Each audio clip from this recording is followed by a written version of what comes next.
Tommy Kissinger with Tommy's Truth Talk. Thank you so very much for joining us. On this video, we're going to be talking about a new documentary that is out about the ultimate restoration of all things. And excited to tell you about it. If you have not subscribed to the channel, please consider doing so. And if you wouldn't mind hitting the like button and liking these videos. So let's get right on into this. The name of the documentary is Eternal Theater. It is put together by a young man named Daniel Knudsen. I've come to know him over the last couple years, really by phone. We've talked by phone several times, and we are also hoping to bring him into Baton Rouge possibly this year in 2024 to hang out and just meet with some people here in Baton Rouge about the documentary and just go over the great news of it. So, as I said, Eternal Theater by Daniel Knudsen. Daniel lives in Michigan, and here's a little bit of information about it. Eternal Theater is a 2024 American religious documentary film by filmmaker Daniel Knudsen about Christian universalism. The film follows Knudsen's journey exploring the traditional Christian teaching on hell contrasted with universal reconciliation. So that's what we need to understand, ladies and gentlemen. So some highlights about the film, what it's really all about, and what the ultimate restoration is really all about. So it's very important that we understand the difference between, what the modern church teaches about hell, which is incorrect, versus what the scriptures actually teach about hell, death, the lake of fire, and the final destiny of the human race, because it is very different. And what Daniel's going to go over in this film is really telling you a story, helping you to understand not just that there is a God and not just that we need to read the Bible and know the scriptures and memorize the scriptures, but what is the actual story? What is the plan of God? Many Christians know the Bible, they read it, they know the scriptures, they can quote the scriptures, but they don't know the plan of God. They don't know the story of God. They don't know what God is up to and what He is doing.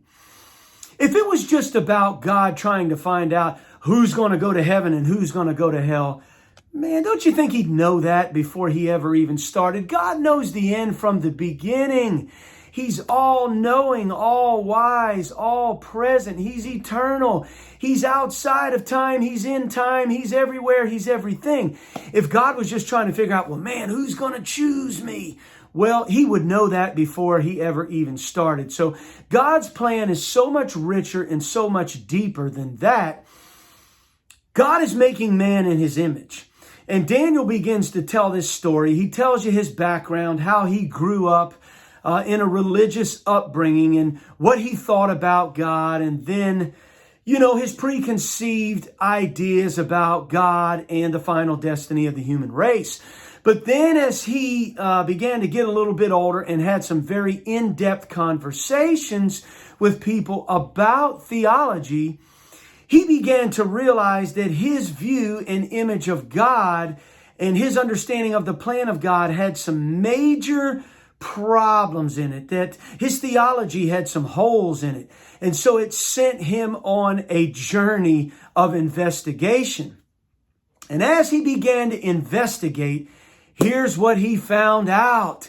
He began to find out that there were people all down through history who understood and taught universal reconciliation through Jesus Christ. There were people that taught the ultimate restoration of all things. The first one that he came across was Benjamin Rush, one of the founding fathers, who taught about the ultimate restoration of all things. And he found out that Benjamin Rush understood this idea of the salvation of all men. And it really helped Benjamin Rush to bring everything together, because he realized there were these two major extremes, Calvinism and Arminianism. Both of them had some good points, but then both of them fall miserably short of explaining the totality of the character and nature of God and his plan. Because Calvinism says, God can save everybody, but he doesn't want to. And so they say God has this great power, but he doesn't have enough love. And then you have Arminianism, who says, oh man, God wants to save everybody. He just doesn't have the power to do it. He just can't overcome man's free will and this great big free moral agency that man has. Really, man's free will it's more powerful than God himself. So when Benjamin Rush saw this, he said, well, man, that brings everything together. Now I can understand the whole picture. God is all powerful, and that God is going to be able to influence the choices of men to fall in love with him. So then Daniel found out and came to know that the early church fathers taught about the ultimate restoration of all things. For approximately the first 500 years after Jesus, the majority of the early church fathers taught universal reconciliation through the Lord Jesus Christ. They understood the meanings of the Hebrew and Greek words, which we'll get into in a minute. They understood that fire meant purification. They understood that the precious blood of the cross of the Lord Jesus Christ was going to cause every knee to bow and every tongue to confess his name in the end. They understood that God was in the business of restoration, reconciliation, purification, and that God was going to be all in all. God was not in the business of torturing people forever and ever, as we have come to understand God and the message of the gospel as we teach it now in the modern days. And this eternal hell that we believe is what the Bible is saying, which is really not the case. So he came to also understand the meaning of the Hebrew and Greek words that are some very important words associated with judgment, punishment, and things of that nature. So the Hebrew word olam, and then the Greek word ion, and the other one ionios, these words have been translated in a way that gives an idea that God's going to punish people forever and ever and ever.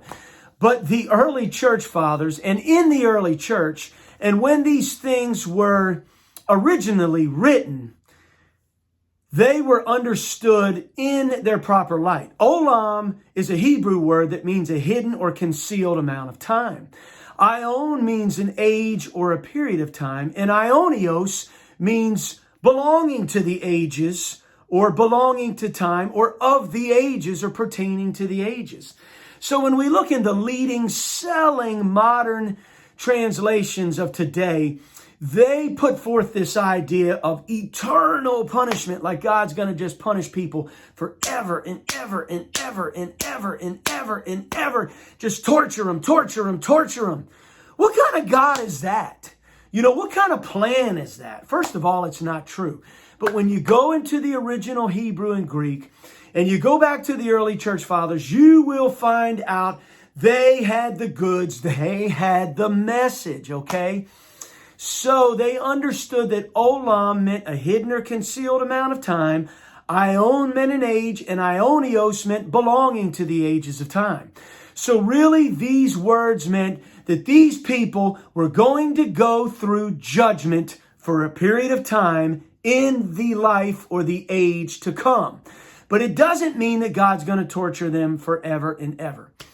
So also in the documentary, he has some great people on there. George Saris, who I know. Peter Hyatt, who I know. He has on some other scholars on there to go over some Hebrew and Greek word meanings. He has on the great scholar Ilaria Ramelli from Italy, who has devoted her entire life to studying and writing about the early church fathers. So, anyway, that's a little bit of it in a nutshell. I want to invite you to check out the documentary. It is called Eternal Theater by Daniel Knudsen. You can find it on Amazon. Hey, it is a great introduction to the restoration of all things. I'm super proud of Daniel for putting it together.